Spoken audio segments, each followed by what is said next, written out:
I'm sitting alone in a dimly lit bar on a Thursday night, nursing a whiskey I can barely afford. My girlfriend of 3 years left me 2 weeks ago, and I'm still trying to process it. The breakup wasn't dramatic, just a slow fade, her eyes losing interest, her excuses piling up. I feel hollow. An older man, maybe mid-40s, takes the stool next to mine. He's well-dressed but worn, like someone who used to care about appearances but doesn't anymore. He orders 2 beers without asking and slides one to me. I'm suspicious at first, but he smiles, genuine, sad, and says, "You look like you need it." "Thanks," I mutter, accepting the beer with a nod. We start talking. He asks about my life, and I mention the breakup. He listens without offering shallow advice, which I appreciate. Then he mentions my father's name. I freeze. My dad passed away 5 years ago. The old man, his name is Michael, tells me they worked together at a construction firm in the early 2000s. He remembers my dad fondly, says he was a good man who helped him through a rough patch. "Your father gave me time off when my mother was sick," he explains, swirling his beer. "Didn't dock my pay. Didn't ask questions. Just said, family comes first. You don't find bosses like that anymore." I nod, feeling the familiar ache whenever someone mentions Dad. "That sounds like him," I respond softly. Michael seems to understand, giving me space to process before continuing. "That's why I'm here," he admits finally. "I saw you a couple times when you'd visit the site as a teenager. Recognized you when you walked in. Figured I'd return the favor your dad did me."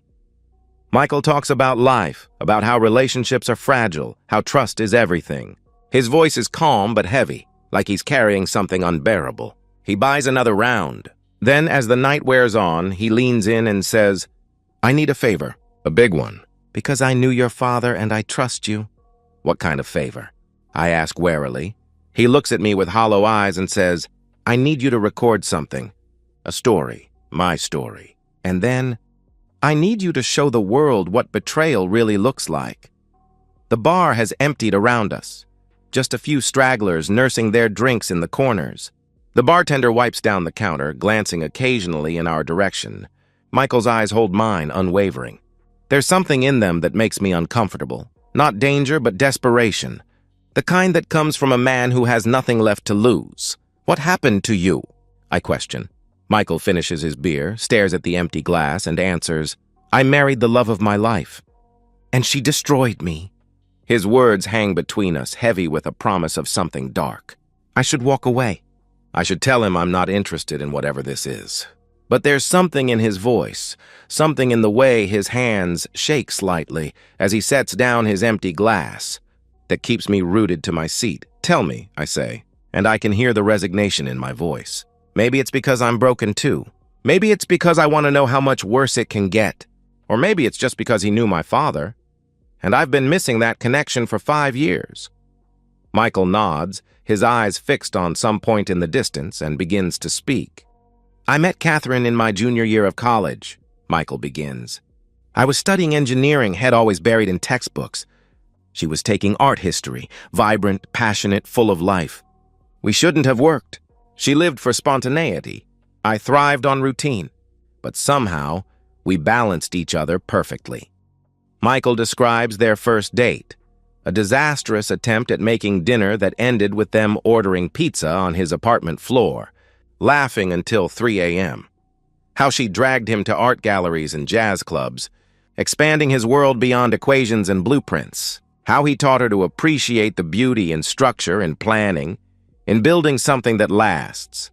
"We married young, both 24, he continues. The wedding was small, just close family and friends in her parents' backyard. Catherine wore wildflowers in her hair instead of a veil. I remember thinking I'd never seen anything so beautiful. He talks about their life together, the tiny apartment they could barely afford, the Saturday morning breakfasts that became their ritual, the way she'd paint in their spare room while he fixed things around the house. 10 years later, they bought a house in the suburbs. Nothing fancy, but it was theirs. They planted a garden together, made plans, built a life. 5 years into our marriage, we decided to try for children, Michael says, his voice growing quieter. After months of nothing, we saw a specialist. The diagnosis was clear. I was sterile. Childhood mumps, they said. Catherine cried that night, not because she blamed me, but because she hurt for me. She held me and said it didn't matter. "We have each other," she told me. "That's enough." For years, he believed her. They redirected their energy. Michael climbed the corporate ladder, becoming a senior project manager. Catherine worked part-time at a local gallery, cultivating emerging artists. Life settled into a comfortable rhythm. Not the passion of their early years, but something deeper, more enduring, or so he thought. But over the past year, things changed, Michael continues, his eyes darkening. Catherine became different, distant. She started going out more. Girls' nights, she'd call them. New clothes, different perfume. I noticed, but said nothing. 20 years together builds a foundation of trust. At least that's what I told myself. Small changes at first. Her phone always placed face down. Passwords changed on her accounts. Showers immediately upon coming home. The classic signs Michael realizes now that should have been obvious. But love is blind, and trust makes fools of us all. 3 months ago, I couldn't ignore it anymore. He states, his voice hardening.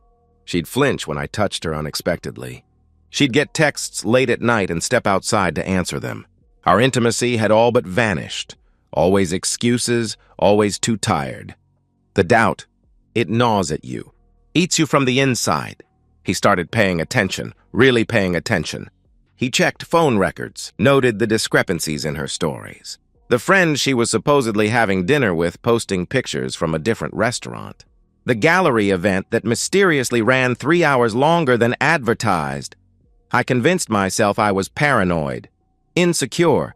That 20 years of marriage deserved better than my suspicion, Michael says with a hollow laugh devoid of humor. But the doubt, it's like cancer. Once it takes root, it spreads until it's all you can think about. He leans back, staring at the ceiling, his expression hardening into something resolute and terrible. I installed a camera in our bedroom, he confesses. I wish to God I hadn't. The bartender calls last round. Michael ignores him, lost in his memory, and I signal for 2 more. Whatever is coming next, I sense we'll both need the liquid courage. The camera was small, discreet. I hid it in the decorative clock on our bedroom dresser. Michael explains, his voice clinical now, detached, like he's reading from a technical manual rather than describing the dismantling of his life. I didn't want to catch anything. I wanted to prove myself wrong. For the first week, nothing happened. Catherine came home, watched TV, went to bed. Michael felt foolish, ashamed of his suspicion. But then came Tuesday. I'd left for work as usual. Around 10 a.m., while reviewing footage during my lunch break, I saw her make a call, he recounts, his hands tightening around his glass. She was smiling, laughing in a way she hadn't with me in years. He's gone, she said. Come over. An hour later, the front door opened. A man walked in, early 30s, athletic build, confident stride. Michael describes him with mechanical precision, no emotion, just facts. The man who was sleeping with his wife? They didn't waste time with pleasantries. Michael continues, his voice cracking slightly. I watched the footage in my car, parked at a grocery store lot. Couldn't go home, couldn't face anyone. My hands were shaking so badly I could barely hold my phone. It wasn't just that would have been painful enough. It was the intimacy. The way Catherine looked at this man, tender, passionate, alive. The way she hadn't looked at Michael in years. The whispered words, the promises. The plans. It happened again 2 days later. And again the following week, he adds bitterly. Always when I was at work. Always in our bed, the bed I'd bought with my first big bonus. 20 years of marriage and she brought him into our sanctuary. Michael hired a private investigator, needing third-party confirmation of what he already knew. The PI delivered a folder within a week. Photos, timestamps, a motel receipt, screenshots of text messages. Catherine had been seeing this man, named David. He learned, for 8 months. The PI caught them at a cafe downtown, holding hands across the table like teenagers, Michael recalls, his voice trembling with barely contained rage. Then at a motel off the interstate. Then shopping for groceries together, groceries she would cook in my kitchen while I was working overtime to pay for our anniversary vacation. The most devastating discovery came in the text messages. They talked about leaving their spouses. They talked about starting over together. They talked about having children. That was the knife twist, Michael reveals, his voice barely audible. She told him she wanted his baby. That she'd always wanted children, but I couldn't give them to her. That she'd been waiting all these years for someone who could make her a mother. Throughout this revelation, Michael confronted nothing. He played the devoted husband. He kissed her goodnight, asked about her day, smiled when she lied to his face. Inside, he was disintegrating. I considered divorce, he admits. But the thought of her walking away, free, happy with him, unpunished for what she'd done, made me physically ill. I thought about confrontation, but what would that change? She'd made her choice. Every day, every lie, every time she welcomed him into our bed. The bar is nearly empty now. The bartender eyes us warily but doesn't approach. Michael's face has transformed, the sadness replaced by something harder, something colder. His eyes have gone flat like polished stone. Tonight, right now, Catherine is with him. In our house. In our bed, he states, his voice eerily calm. And I'm going to end it. All of it. A chill runs through me. I should leave. I should call someone. But I'm frozen, caught in the gravity of his tragedy. I need the world to see what she did, Michael declares. And I need you to show them. What are you planning? I ask, my mouth dry despite the alcohol. He doesn't answer. He just stands, drops cash on the bar, and says, "Let's go." We leave the bar into the cold night air. The streets are empty, silent except for our footsteps and the occasional passing car. Michael walks with purpose, hands buried deep in his coat pockets. I follow, uncertain why I'm doing this. Perhaps it's the connection to my father. Perhaps it's morbid curiosity. Perhaps the breakup has left me too numb to care about consequences. My phone is already recording in my jacket pocket. I'm not sure why I started it, but something tells me I should document whatever happens next. The house is about 15 minutes from here, Michael informs me, his breath forming clouds in the cold air. We bought it 12 years ago. I saved for years for the down payment. Catherine picked all the colors. Sky blue for the living room, pale yellow for the kitchen. Said it would bring in the sun. He talks as we walk, his voice distant. He describes the backyard barbecues they hosted every summer. The Christmas mornings spent in matching pajamas. The routine they'd built, coffee together in the mornings, dinner together every night, no matter how busy they were. I built her a studio in the spare bedroom, he reminisces. Custom shelving for her supplies. Skylight installed so she'd have natural light. She used to paint for hours, completely lost in it. I'd bring her tea and she'd look up, surprised it had gotten dark. She stopped painting 6 months ago, said she was in a creative rut. The night air grows colder as we walk. A patrol car passes slowly, the officer inside giving us a cursory glance before moving on. Michael doesn't even notice. I left work early today, he reveals suddenly. Told my boss I was sick. I went home, saw his car parked 2 blocks away. He laughs humorlessly. He always parks there thinking he's being discreet. Everyone on the street knows. Our neighbors, our friends, they've all seen him. They all know I feel sick, not just at the thought of what Michael might be planning, but at the public humiliation he's endured, the collective silence of those around him, too uncomfortable to speak the truth. Why me? I ask as we turn onto a tree-lined suburban street. Why drag me into this? Michael slows his pace, looks at me with hollow eyes. Because you're young, he answers. Because you still have time to learn from my mistakes. Because maybe if you see this, you'll be more careful. You'll see the signs I missed. We reach his street. It's quiet, suburban, lined with oak trees. His house is at the end, a 2-story colonial with a blue door. The lights are on upstairs, casting a warm glow through the curtains. From the outside, it looks like the perfect home, the American dream. Michael stops at the driveway. He pulls out his keys. I see his hand shaking. Are you ready? He questions. I'm not. I'll never be ready for whatever's about to happen. But I nod anyway. He unlocks the front door quietly. The house is silent except for faint sounds from upstairs, muffled voices, laughter.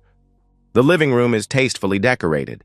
Family photos on the walls, comfortable furniture, a life built over decades. But there are clothes scattered on the floor, a man's jacket, Catherine's blouse. Evidence of their haste. Michael picks them up one by one, holds them to the camera I'm now openly filming with. His face is blank. emotionless, as if he's handling evidence at a crime scene rather than the physical proof of his wife's betrayal. Then he starts up the stairs. Each step creaks slightly, but the sounds from the bedroom don't stop. They don't hear us. They're too lost in each other. I follow, my heart pounding, the camera steady. At the top of the stairs, Michael pauses at the bedroom door. He takes a deep breath, then pushes it open. The door swings open with a soft creak. The bedroom is dimly lit by a bedside lamp, casting long shadows across the walls. Catherine is there, naked, her body entwined with her lover's beneath the sheets. Her back is to the door, her face buried in his neck. They don't notice us at first, too consumed by each other. Then Catherine turns. Her eyes widen. She screams Michael's name, pulling the sheet up to cover herself. The man, David, jerks upright, confusion and panic washing over his face. "Michael!" Catherine gasps. "What are you? You're supposed to be at work?" Michael interrupts, his voice unnervingly calm. "I called in sick today. Stomach trouble. Seems I was right to trust my gut." He walks toward them, each step measured and deliberate. I remain in the doorway, camera recording, frozen by the scene unfolding before me. I should leave. I should call the police. I should do something. But I don't move. Catherine is stammering, crying, words tumbling out. It's not what it looks like. I can explain. "Please, Michael," she pleads. "Not what it looks like?"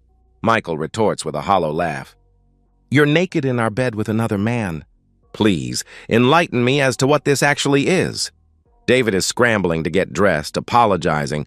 "I'm sorry, man. I didn't know," he stammers. "Didn't know what?" Michael demands, his voice rising for the first time. "That she was married? That this is my house, my bed? You didn't notice the wedding photos in the hallway? The men's clothes in the closet? Or did you just not care?" Michael lunges forward suddenly, his fist connecting with David's jaw. The younger man falls back onto the bed, blood streaming from his nose. Catherine screams, scrambling to the headboard, clutching the sheet to her chest. 20 years, Michael says, his voice breaking. 20 years, Catherine. Was it worth it? Was he worth it? She's sobbing now, mascara running down her cheeks. "I'm sorry. I'm so sorry. I was lonely. You were always working. We stopped talking. I needed," she whimpers. "You needed what? To humiliate me? To destroy everything we built?" Michael interrupts. He reaches into his jacket. My breath catches as he pulls out a revolver, old, heavy, worn. Catherine's scream turns into a choked sob. David raises his hands, blood still dripping from his nose. "Please," he begs. "Please, I'm sorry. We can talk about this. The gunshot is deafening in the small room." David collapses, blood spreading across the white sheets. Catherine's scream is primal, tearing through the air. She scrambles backward, falling off the bed, hands raised in front of her face. "Michael, please!" she sobs, her voice barely audible through her tears. "Please, I love you. We can fix this." "Please, you love me?" Michael questions, his voice hollow. "You betrayed me. You lied to me. Every day for months, you looked me in the eye and lied. You brought him into our home, into our bed." He turns the gun toward Catherine. She's on her knees now, hands clasped in front of her like she's praying. "Michael, think about what you're doing. This isn't you. You're not a killer," she pleads desperately. "I wasn't," he responds softly. "Until you made me one." The second shot echoes like the first. Catherine crumples to the floor, the sheet still tangled around her waist, her eyes fixed and staring. The room is thick with smoke and the smell of gunpowder. Michael stands there, the gun hanging at his side. Blood spatters his white shirt, his face, a grotesque painting of violence. He doesn't seem to notice or care. His eyes, when they meet mine, are empty, devoid of pain, anger, life itself. "Did you get it?" he asks, gesturing to the camera still gripped in my trembling hand. "Did you record it all?" I nod, unable to speak. "Make sure they see this," he instructs. "Make sure they know what she did, what she drove me to." Then he puts the gun to his temple and pulls the trigger. The sound is different this time, wetter somehow. Michael's body crumples like a marionette with cut strings. He falls beside Catherine, their blood mingling on the hardwood floor. In death, they are closer than they've been in months. The silence that follows is absolute. 3 bodies, 3 lives ended. Blood soaks into the carpet, the sheets, the walls. I stand there still recording as reality crashes over me. My hands are shaking so badly I can barely hold the phone. I stumble backward, out of the room, down the stairs. I dial 911, my voice cracking as I report what happened. I wait on the curb, numb, as sirens wail in the distance. The video is still recording. I don't turn it off. I can't! The police arrive within minutes, flashing lights, shouted commands, hands pushing me to the ground, then helping me up once they realize I'm just a witness. I hand them my phone, the video still running. I'd already uploaded a copy to the cloud, as Michael had made me promise. They question me for hours in the back of a squad car, then at the station. I tell them everything, the bar, Michael's story, the walk, the house. They don't charge me. I'm a witness, not an accomplice. The video goes viral within days. Someone at the police station leaked it, or maybe a prosecutor, or maybe one of the first responders. It doesn't matter now. Millions of views, shares, comments. People are horrified, fascinated, divided. Some call Michael a monster. Others say Catherine got what she deserved. David becomes a footnote, collateral damage in someone else's tragedy. I don't read the comments. I can't. The funerals happen separately. Catherine's family holds theirs first. Closed casket, private ceremony. They blame Michael entirely. They give tearful interviews about domestic violence, about how Catherine was planning to leave him. I wonder if they know the truth, or if they're just protecting her memory. No one mentions the months of betrayal that preceded the violence. No one wants to speak ill of the dead except Michael. He's the villain in their story. David's widow, a petite blonde with swollen eyes, gives her own interview. She cries on camera saying she had no idea, that David was a good father, a good husband. I wonder if she's lying too, if she suspected something but chose to look the other way. If she's rewriting history now that he's gone. She blames Catherine for seducing him, Michael for killing him. Never David for cheating. Michael's funeral is small. A few colleagues. His elderly parents. No one speaks much. What is there to say? Their son became a killer. Their son is gone. The newspapers call it a jealous rage, a domestic tragedy. No one mentions the systematic destruction of a man's dignity. It's easier to reduce it to a moment of madness than to acknowledge the slow poison of deception. I go back to the bar where I met Michael. I sit in the same seat, order the same whiskey. I think about his face, that hollow, broken look. I think about my ex-girlfriend, the one who left me. I wonder if I dodged a bullet. Or if I'm just postponing the inevitable. Michael's story taught me something. Betrayal doesn't just hurt, it destroys. It strips away everything you thought was real. And for some people, there's no coming back from that. The foundation crumbles, and nothing can be built on ruins. I swore to myself that night, I'll never marry. I'll never put my life in someone else's hands. I'll never risk ending up like Michael, sterile, replaced, humiliated, driven to the point where a gun feels like the only way to reclaim your dignity. People say love is worth the risk. Maybe it is. But I saw what happens when that gamble fails. I saw 3 bodies on a blood-soaked bed. I saw a good man become a murderer because the woman he loved made him feel like nothing. I still have the video. I watch it sometimes, late at night, when I can't sleep. Not because I want to, but because I need to remember. Betrayal is the worst kind of violence. It doesn't kill you outright. It hollows you out until you're not sure what's left. And if you're unlucky, if you're pushed far enough, you become the thing that destroys everything you once loved. Michael didn't want to be a killer. He wanted to be a husband. But Catherine took that from him. And in the end, he took everything from everyone. I don't know if he was right or wrong. I just know I'll never forget him. And I'll never let myself become him. I finish my drink, leave cash on the bar, and walk out into the cold night, alone, by choice, and maybe forever. And so, we've reached the end of today's story. Was it what you expected, or did it take a twist you didn't see coming? I'm curious to hear your thoughts. Share them in the comments below, and let's get a conversation going. If this story kept you hooked, make sure to hit that like button. And if you're new here or just haven't subscribed yet, now's the perfect time to join our community. I bring you fresh, captivating stories every day, so click that subscribe button and turn on notifications so you never miss out. Thanks for watching, and I'll see you in the next one.